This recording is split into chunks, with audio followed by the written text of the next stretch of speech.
Hey there everyone, welcome to One Brain Four Wheels channel. It's the Gear Bear here like always, and today we're underneath the Suburban, and I'm going to show you guys how to change out the fluid in your rear differential. So without further ado, let's get started. Now, I'm just going to let you guys know straight up from the beginning that this is not going to be a terribly difficult job at all. Matter of fact, it's quite easy. If you've done any basic work on your cars or just in the garage using basic tools, you're going to be a-okay, no mechanic required. Something you can definitely do in your garage, your driveway, whatever. It just requires a few basic tools and just other supplies like the fluids and stuff like that. So let's go ahead and run through those really quickly and then we'll get started. All right, so looking at the supplies required for this project, a few of them are actually optional. Let's start with those first. So number one, the jack and the jack stand underneath the vehicle. Those are optional. I have a big torso, and so I like to have a little bit more room working up under here, getting to that rear differential. So I like the car lifted up, so you go ahead and use those to lift the car up and give you a little bit more clearance. Now, in addition to the jack, you'll also need a 13mm socket and socket wrench. You could also use a kind of a manual like Crescent wrench style. Whatever's going to help you get up in there is fine, but it does work with a nice shorty socket wrench there. And then I have both a normal kind of length socket for 13mm, as well as a slightly longer one to get some of the top ones a little bit easier. And then I also have a breaker bar there because some of those are kind of rusted on. I'll show you guys here in a little bit. So just having a little bit more force to help kind of just break off that initial kind of corrosion was really helpful. And then you're also going to need just a normal kind of box end from a socket. Now this will actually be used to open up the fill plug on the front of the differential, so that way you can add in your new fluid once you've drained out your old fluid. And one note that would be, particularly useful, I think, is go ahead and try to remove your fill plug before you drain out all your old fluid, because you don't want to drain that all out and then come to realize that your plug is actually corroded in and you can't undo it, and then you're stranded, especially if this is your only vehicle. So I would highly recommend undoing your fill plug before taking off your rear diff cover and draining out all that fluid. So then once you're ready to start draining your nasty old fluid, you're going to need a place to put that. So a nice little reservoir catch can type deal such as this would be great to place underneath your rear differential to get all of that and not have it land all over your driveway or your garage floor. And then what you'll go ahead and do is you're going to need some new fluid, right? So I'm using for the rear differential on this 2003 Suburban, which is, I believe this is the 8.5 inch. It's the 10 bolt diff cover on this one. I don't know all about the gears and things like that. This is the one that has a limited slip differential. So it's going to be a little bit different on these parts here. But the overall process of changing out the fluid should be the same for all these different years of Chevy with different axles and stuff like that. But for this one, it's been recommended to use the 75 weight 90, as you guys can see here, and I like mobile ones, so that's what I'm using. And the great part about all of this stuff is when you go ahead and put this new fluid in here, you're gonna have some empty bottles. Now, what a lot of people don't do is sometimes they'll just take this big bottle here with their nasty fluid, and they'll try to find a place to take that, and then they've got to dump it into a big barrel or whatever. What I like to do is actually, when these are empty and the new fluid is in the differential, I'll go ahead and save those, take the nasty fluid that's in here and put it in those bottles, and then I'm just transporting these small little bottles of nasty recyclable fluid to the store and get it out of here without having to take this big jug in the back of your car. So pro tip, do that, much easier. Then lastly, all you'll need is your new gasket, and right here I've got a FelPro. There's a part number for my rear axle and my differential. Part numbers will vary, but that is what I need. And I believe that is every single thing we need for this project. So let's go ahead and get started. Woohoo! All right, so the first part of this project's not too hard. It's taking off that fill plug. So you guys can see here's the battery differential here, and there's the front where you can see it actually looks like it's quite leaky. And I've got my box end here of my socket wrench. And now what I'm gonna do is put it right here. That's the plug right up there. So I'm gonna go ahead and just insert this into that nasty, greasy plug. And I already went ahead and tried to make sure this would work, and it does. You guys can see it's nice and loosey-goosey. So I'm not gonna take it off yet because I don't want it to keep dripping. But you guys can see that was nice and loose, and it's actually starting to drip already, which means it's probably, I do have the car jacked up, but it's probably a little overfilled even, I'm thinking, but maybe not. It is tilted in the wrong direction. But yeah, so step one, go ahead and make sure you guys can loosen up that fill plug, and I can. Next up, this guy. All right, so moving on to the rear diff cover itself, I'm gonna go ahead and loosen up the 10 13mm head bolts that kind of encircle the whole cover. And I've got my basin underneath ready to catch all the mess.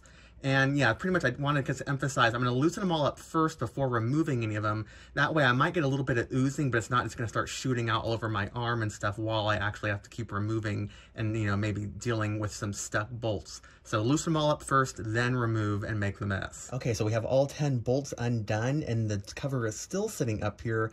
I'm afraid that someone probably RTV sealed this on as opposed to using a gasket the last time it was dealt with. So that'll be fun cleaning that up. One thing to note, if you look at the top of the cover, there's essentially, if you kind of look at it, there's 3 bolts that hold up the top of the cover. The top, not the center, but the top left. So I'm going to kind of wrap my hand up in here and see if you guys can see. So that would be, the top center would be right where that finger is there. Over on the left side, there's actually a bracket. I believe it's the emergency brake line or something, but it gets held up. That is actually bolted on with the left bolt up there. So that's just something to keep in mind when we put it back together. We're going to need that bracket to be remounted onto that left side top bolt for the rear diff cover. But other than that, I think we're ready to pull it off. So I wonder, let's see, let me get up here. How stuck is that? Getting a lot of rust and crap coming off of that. Let me go ahead and get something to pry that off. Okay, so in an ideal world, I'd have a plastic pry tool or something like that, but all I've got is this small metal one here. And so basically I'm gonna try to go ahead and break that seal all the way around. However, when I'm pulling this thing off, I wanna be really careful because I don't wanna actually bend this cover at all because then I won't get a really good seal when I put it back on. So I do want to try to kind of break that seal all the way around, but I don't want to like pry up just on one end and have the rest of it really stuck because then it's going to be bowed out and I'm just going to have to get a new cover. So let's try this and see how it works out. Okay, so I was finally able to get that cover off. Took a little bit of work to get at that RTV that was kind of around holding that cover onto the differential, but it came off. So now I'm just going to go ahead and inspect the whole circumference around that differential where it's going to interface with the cover, just to make sure there's no grooves or anything that's going to make a bad seal when I put on the new gasket.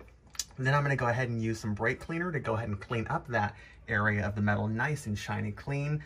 Go ahead and clean up that cover too, and I think I might actually paint it.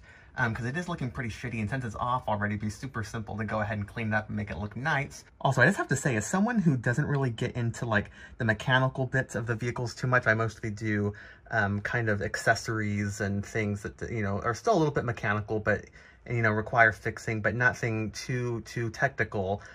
From my point of view, this rear differential looks really cool. I mean, it's not that often that you actually get to see the gears that are powering your vehicle. But just looking at it, it's really actually quite amazing that someone had to design all this, and it looks so intricate and fancy. It looks too fancy for a big pickup truck, but that's what it takes to power one of these beasts.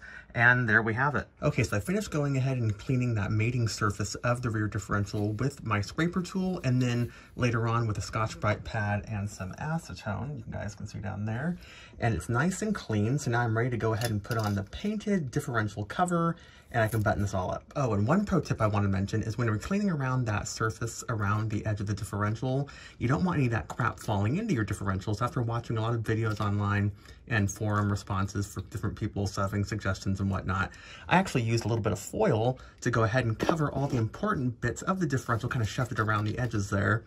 Then I scrubbed around the edge of the differential, pulled that foil off. There was a couple little pieces here and there that had gotten in, so then I did one last blast of the brake cleaner just to give everything a nice irrigation, cleaned out from the bottom any gunk that fell down, and now we are finally nice and clean and ready to go. All right, one last tip or word of caution before we start putting everything back together. If you guys clean out the inside of your differential like I did using brake cleaner, then before you start putting everything back together, and more importantly, putting in your new lubricant, you're gonna wanna let that all evaporate, all the residual brake cleaner, so that way it doesn't mix with your new lubricant and cause insufficient lubrication of all your gearing, thus negating all of this effort we've put into making the new fluid into this to help prolong your gears. Because if that residual brake cleaner mixes with that, it's going to ruin the lubrication and it's just going to totally screw up your differential, you know, possibly depending on how much is left in there. So definitely you want to let that evaporate before you proceed from here. Okay, so I've got my freshly painted rear diff cover with me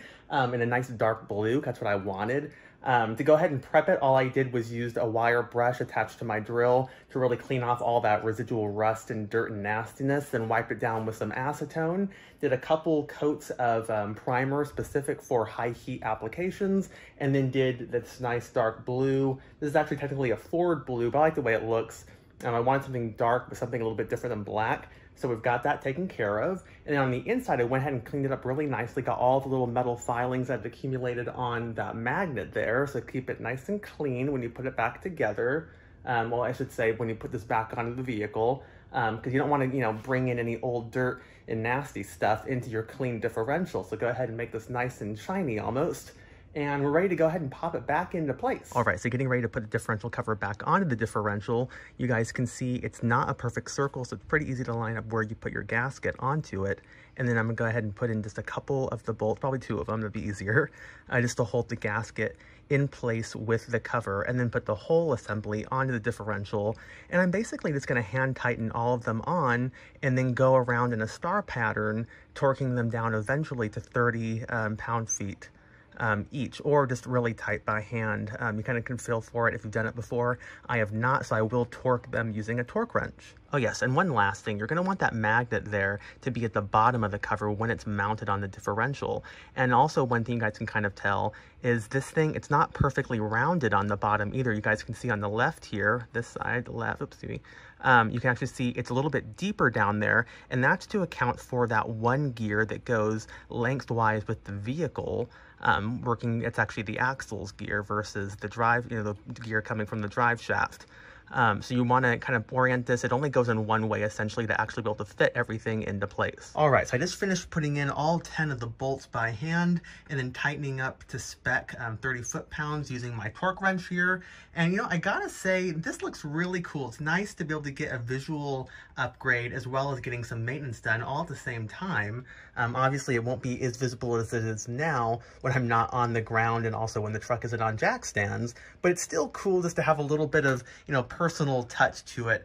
And like I said, getting some maintenance, much needed maintenance done is definitely a double win. So now all we have to do is go ahead and add in our new fluid, which is sitting over there, into the fill plug, which is back over up underneath here. So let's go ahead and do that, and then we can consider this job done. All right, so now we have everything put back together and the vehicle is off the jack stand, so that way when we look at our fluid levels, they'll be accurate.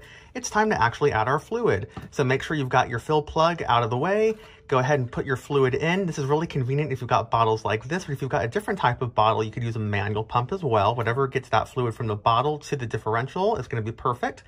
And then as far as the fluid level goes, it really depends on what rear end you have. Now for me, I've got the 1500 series Suburban with the 8.5 gears in the back, so it takes about 2.1 quarts from what I read online. So each one of these bottles is a quart. So what I did is I added 2 quarts first, 2 bottles, and I went ahead and let that fluid settle down throughout the whole differential so that way it wasn't puddling up near where I was filling and measuring the level. Once that settled for about 10 minutes, I went ahead and put my index finger in there to feel for the level, and I couldn't feel anything, so I imagined it was quite low. So then what I did is I added a little bit at a time of a little bit more fluid until I could feel the fluid level, which I was getting my finger down to about there. So it was about the high end of the level that we were looking for, about 5/8 of an inch below the fill or the bottom of the fill plug. Then once you've completed adding all your fluid, I just went ahead and kind of cleaned up the area just in case I had little dribbles here and there. You don't want to get anything into that fill plug, but just kind of clean up the outside of it a little bit. Then go ahead and put your plug back on. You can go ahead and use your box end. I think this is a 3/8 inch box end for like a socket wrench. And just go ahead and tighten that up nice and tight. You don't want that to be oozing out, and it looks like it'd be plenty lubed up just from the residual oil, so it shouldn't ever like lock on there. But you never know because it seems to happen, but I don't think it'll be a problem. And then, yeah, I think at that point, everything is good to go. Within the next week or so when you're driving around, make sure you don't get any leaks underneath here or anything like that. I might clean this up a little bit so it'd be easier to see if anything leaks. But other than that, I think we've done a really good job, and that should be everything required to go ahead and change out your rear differential fluid. And just like that, we're all done. Like I said at the very beginning of this video, I wasn't lying. This is a very easy job. It is one of those things you don't really think about because you don't have to do it very often. And most people probably won't even do this at all on their own. They'll just take it to a mechanic and have them do it. But it's one of those things that doesn't really take a lot to learn. And it's just kind of fun to be able to work on your own car and save yourself some money. Because like I said, it's just so easy. Why would you not want to do it? So anyhow, I hope you guys found the video helpful, and if you did, please give it a big thumbs up. I would really appreciate it. And if you want to see me doing more things on the Suburban, or my 1977 Cadillac Eldorado, or my 1988 Pontiac Fiero GT, or my C5 Corvette, or our family 2016 Jeep Grand Cherokee, you know, some how-tos, maintenance, little custom things, whatever kind of pops up onto my little project or personal to-do list, then please subscribe to the channel, One Brain, Four Wheels. And until next time, guys, thank you so much for watching. Hope you guys enjoyed the video and found it useful. See you next time.